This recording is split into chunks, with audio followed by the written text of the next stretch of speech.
सोचो कि रात के 3 बजे हैं और आपका दिमाग थॉट से भर चुका है। आप इतना सोच सोच के अपने दिमाग को ख़त्म कर चुके हो, अपनी थिंकिंग एबिलिटी को, कि अब आप और सोच भी नहीं पा रहे।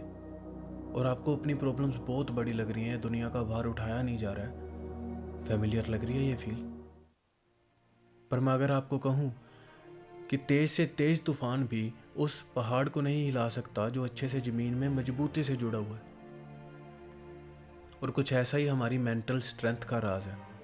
और आज के वीडियो में एंड तक हम उसी चीज़ पर बात करेंगे, 3 ऐसे पावरफुल चीज़ों पे बात करेंगे कि आपका पर्सपेक्टिव हमेशा के लिए उस चीज़ के लिए बदल जाएगा। तो एंड तक जरूर बने रहना, because I know that this video is going to stay with you forever. Life कभी भी ना ईजी नहीं होती, चाहे वो हमारा हार्ट ब्रेक हो, चाहे वो किसी अपने को खो देना हो, चाहे वो एग्ज़ाम का स्ट्रेस हो या फिर करियर का स्ट्रेस।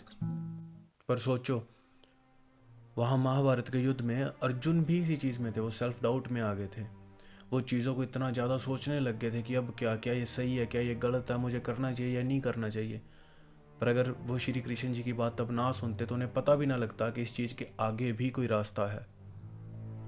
तो हमारी हर प्रॉब्लम का कोई ना कोई सोल्यूशन है। तो आज हम उन्हीं 3 चीज़ों पे बात करेंगे।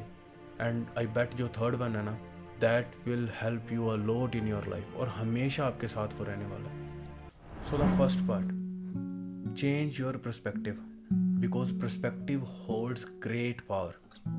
जब श्री राम जी को एग्जाइल मिला था, उन्हें वनवास दे दिया गया था, तो हर कोई परेशान था कि अब क्या होगा।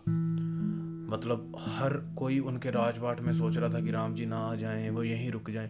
पर राम जी को कहीं ना कहीं पता था अगर ये हो रहा है तो ये भी मेरे कुछ अच्छे के लिए हो रहा है, मेरा कोई पर्पस पूरा हो रहा है लाइफ का, या फिर मैं कुछ ऐसी जर्नी पे जा रहा हूँ जहाँ मुझे सीखने के लिए मिलेगा।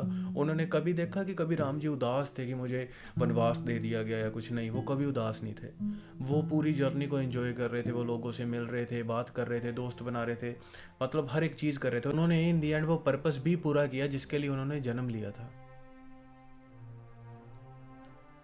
तो हर एक जो हमारा चीज़ आज हमें तंग कर रही है, हो सकता हमें हमारे पर्पस की तरफ लेके जा रही है। हम थॉमस एडिसन को देख लें, जब वो बल्ब की डिस्कवरी कर रहे थे तो 1000 बार फेल हुए थे, लेकिन उन्होंने कभी उस चीज़ को छोड़ा नहीं। अगर वो भी ये सोच लेते कि ये चीज़ मुझे स्ट्रगल की तरफ लेके जा रही है तो ये मेरे लिए नहीं बनी। ज़रूरी नहीं है जो चीज़ आपको स्ट्रगल की तरफ लेके जब आपके लिए नहीं बनी, हम जल्दी क्विट कर देते हैं और हम उदास हो जाते हैं। उनका पर्सपेक्टिव क्या था कि मुझे ये चीज़ पर्पस दे रही है, मुझे नई चीज़ सिखा रही है, रोज़ मैं रोज़ एक नई चीज़ सीख रहा हूँ, रोज़ एक नई एडिशन कर रहा हूँ अपने एक्सपेरिमेंट्स में। तो चेंज योर पर्सपेक्टिव। और कमेंट करके ये ज़रूर बताओ कि आप करंटली किस ऐसी चीज़ का सामना कर रहे हो अपनी ज़िंदगी में, कोई ऐसी आपकी प्रॉब्लम जो एक अपॉर्चुनिटी हो सकती है आपके लिए। सोचो, बहुत ऐसी चीज़ें मिल जाएंगी आपको, या पहले कुछ ऐसी चीज़ जो कभी अपॉर्चुनिटी की तरह आई थी लेकिन आपने वो स्ट्रगल समझ के सिर्फ उसको छोड़ दिया, उसकी नेगेटिव साइड देख के। Comment down. Point number 2, build resilience with your routine. हमें रूटीन होना बहुत ज़्यादा ज़रूरी है एक लाइफ में। ये नहीं आप एक दिन वो चीज़ कर रहे हो, दूसरे दिन नहीं कर रहे, तीसरे दिन फिर कर रहे हो। इससे क्या होगा, हम एक तो डिप्रेस जो हो रहे हैं या एंशियस होते हैं, इसीलिए होते हैं क्योंकि हम लगता है कि हमें हमारी ज़िंदगी में आउटपुट नहीं आ रहा है, हम अपनी प्रोग्रेस तो ट्रैक ही नहीं कर रहे, हम देख ही नहीं रहे कि हम कितना कंसिस्टेंट हैं। हम छोड़ देते हैं चीज़ों को, आज की कल नहीं की, 2 दिन नहीं की, 3 दिन कर ली, 4 दिन नहीं की, फिर 2 दिन कर ली। ऐसे नहीं होता। We need a rigid routine जो हमें फॉलो करना है। ज़िंदगी कैसी भी चल रही है, हमें वो प्रैक्टिसेस करनी ही करनी है। रूटीन को बार बार फॉलो करने से ही हमारी मेंटल मसल बनती है। मेंटल मसल कैसे, जैसे हम मसल मेमोरी की बात करते हैं जिम में, तो मेंटल मसल क्या है कि अगर एक चीज़ को बार बार करेंगे, हम उसके अंदर एफिशिएंट होते जाएंगे with the time. Virat Kohli को ही देख लो, कितना वो इंसान प्रैक्टिस करता है, चाहे मैचेस चल रहे हैं चाहे मैचेस नहीं चल रहे, he is practicing, he is doing all his routine, his exercises, his anything which is keeping his mental peace at the good level, कि वो हमेशा एक वैसी स्टेट में रहते हैं, दैट काम and compose personality outside the field and that aggression in side the field, क्योंकि वो प्रैक्टिस कर करके उस चीज़ को जनरेट कर चुके हैं अपने आप में। कोई भी किसी चीज़ का मास्टर तभी बनता है और तभी हम टफ होते हैं हर किसी भी situation. Third thing, embrace detachment. हमें डिटैच होना पड़ेगा अगर हमें ज़िंदगी में खुश रहना है, चाहे वो कोई रिश्ता है, चाहे वो हमारा कैरियर है, या कोई भी चीज़। डिटैच का मतलब ये नहीं कि हमें उस चीज़ से बिल्कुल ही ज़ीरो फर्क पड़ेगी, हमें बस ये हम उधर ध्यान ही नहीं देना, हमने सोचना ही नहीं। सोचा जाएगा, फ़र्क भी पड़ेगा, दिमाग में थॉट्स भी आएंगे, लेकिन उसे हमें खुद पे इम्पैक्ट होने दे रहे हैं या नहीं दे रहे वो हमारे हाथ में है।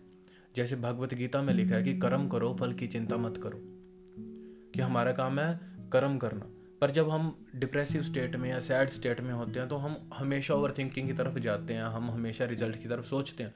पर हमें तभी अपने आप को ये रिमाइंड करवाना चाहिए, हमें रोज़ वो एक डायरी पे लिख के पढ़ना पड़ेगी, ये सिचुएशन आएगी, हम टूटेंगे, पर हमें फिर से खड़े होना है, हमें अपना काम करना है और काम करने से रिजल्ट आएंगे। फॉर एग्जाम्पल आप नीरज चोपड़ा को देख लो, ही इज़ द मैन, मैं कहता हूँ he is the toughest man, क्योंकि वो अपना आउटकम आए ना आए वो अपनी मेहनत सारा साल कर रहा आदमी। कोई भी ऐसा स्पोर्ट्समैन मैंने नहीं अभी तक देखा, या कोई भी ऐसा मैं नहीं देख रहा आज के टाइम में जो इतनी ज़्यादा हार्डवर्क पुट इन कर रहा है अपनी उस फील्ड में, अपनी एक ही गोल को लेके। जैसे ओलंपिक्स के टाइम पे Nadeem won the gold medal but he won the silver, he was quite disappointed. उसकी इंटरव्यू बता रही थी उनकी कि भाई मुझे इतनी सेटिस्फेक्शन फील नहीं हो रही because I was targeting the gold. थोड़े टाइम बाद अगले ही महीने ही was participating in some other league, where as Nadeem भी तब रेस्ट पे था, but that man is doing his work. और तब से लेके अब तक ही is not living any league, हर चीज़ में जाके पार्टिसिपेट करना, अपनी प्रैक्टिस को कंटिन्यू रखना, डजेंट मैटर आउटकम क्या आ रहा है। That's why he is getting a good outcome because he is working consistently, continuously. See, tough times सब पे आते हैं, पर मेंटल स्ट्रेंथ का मतलब ये है कि डिसिप्लिन के साथ रहना, डिटैच होना और खुद पे ट्रस्ट रखना और अपना इनपुट देते रहना, और in the end prospective change करना सिचुएशन पे बहुत ज़्यादा ज़रूरी हो जाता है। और कोई भी पहाड़ ऐसे नहीं बनता, अपनी जो रूट्स हैं उन्हें ज़मीन में अच्छे से मजबूत करना पड़ता है, और ये काम हमारा माइंड सेट करके देगा हमें। आपके लिए एक simple task, just comment down below कि इनमें से कौन सी चीज़ आप अपनी ज़िंदगी में अप्लाई करने वाले हो, और I will meet you in the next video. Till then, stay positive, stay happy.